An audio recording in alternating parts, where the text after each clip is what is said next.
All right, on to the deboning process, or actually getting your muscles separated. Uh, it's another one of those things that you have to really practice on to find your way around. But there's fascia and separations and compartments for each muscle of the hind leg. So I cut in and I can see where those connections are. It's just a white film that you can follow, and you can easily manipulate your way through it and separate your muscles of your animal. For a deer, it's really not important to have your grades or quality of cuts and stuff because they're all extremely lean with no marbling, and they're really hard to tell apart. Those are the tenderloins. There's a bit of a tendon sheath at the end of them that I usually cut off, and if there's any bloodshot, get that off. But the way that I take them out of the deer, I leave a lot of the dirt and grime inside of the deer.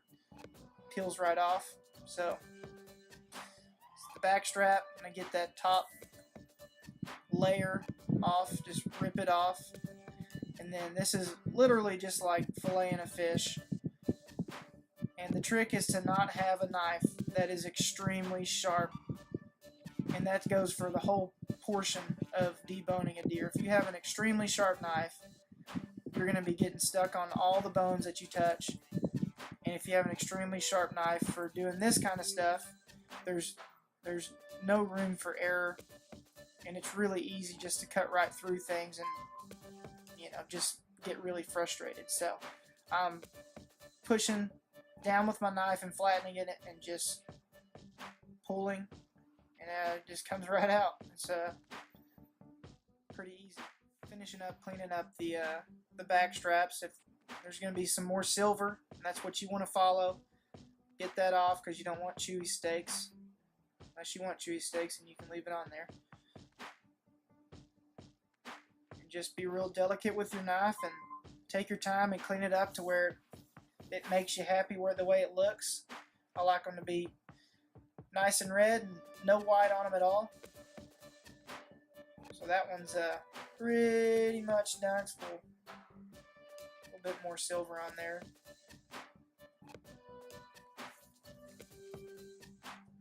I know people from up north are going to be saying those are some really small back straps, but we can't help that our deer are smaller. You can see that line right there, and that's all I'm following, is that silver line. I'm always cutting away of the back strap itself because I don't want to be cutting into it and making it look ugly. And I'm just sawing away at it. There's more silver on this side. I'm using the table as a guide, so the tip of my knife is going into the table, and I'm using it to steady my hand and as a guide so I can really control what I'm doing. So this is one of the muscles from the ham. It's the same thing. There's a little flap of meat. This is the flat. And I'm just following what's there for you. And it's relatively easy to follow. You can see everything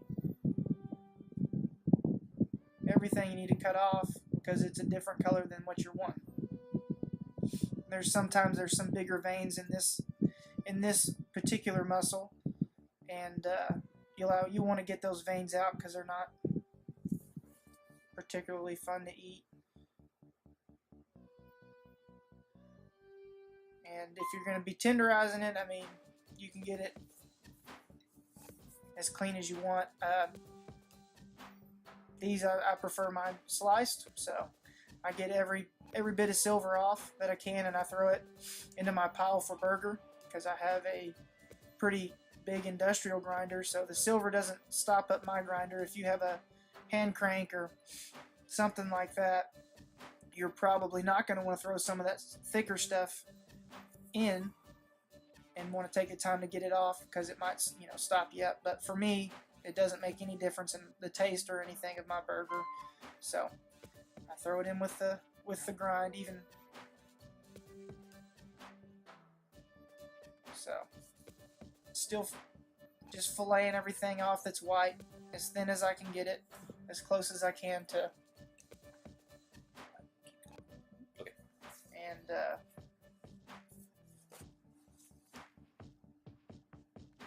petite tender. So that's about the gist. Let's see if we can do one more, and we'll get to a round real quick and show you that. And if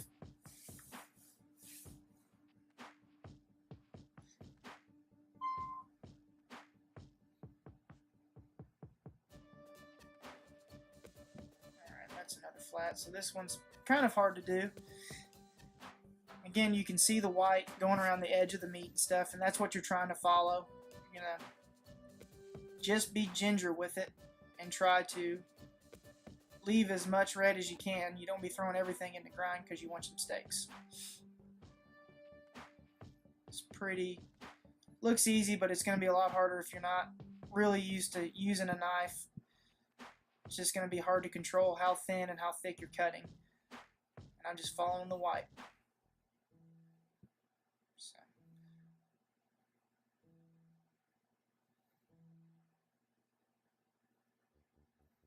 This is a nice soft looking cut of meat because we usually let ours hang for 5 days or so.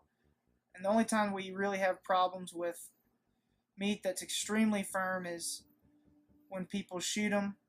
They're still really warm. They quarter them up and they chunk them in a cooler. And it's called cold shortening. It makes your deer a lot harder to cut.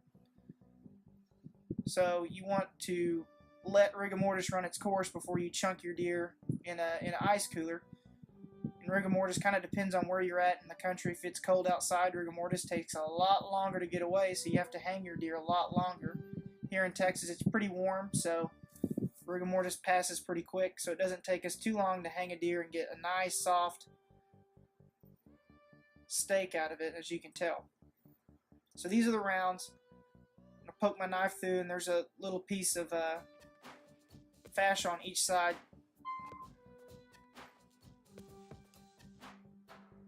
So I like to take a middle strand out. Just poke your knife through, go down one side and run down the other side, and that gives you a guide. You can see where you're going with it, and then you just shave it off real nice like that. Roll it and do the other side. So we got one more round after this. That is pretty much the gist of cleaning up your meat. It's another thing that's just practice.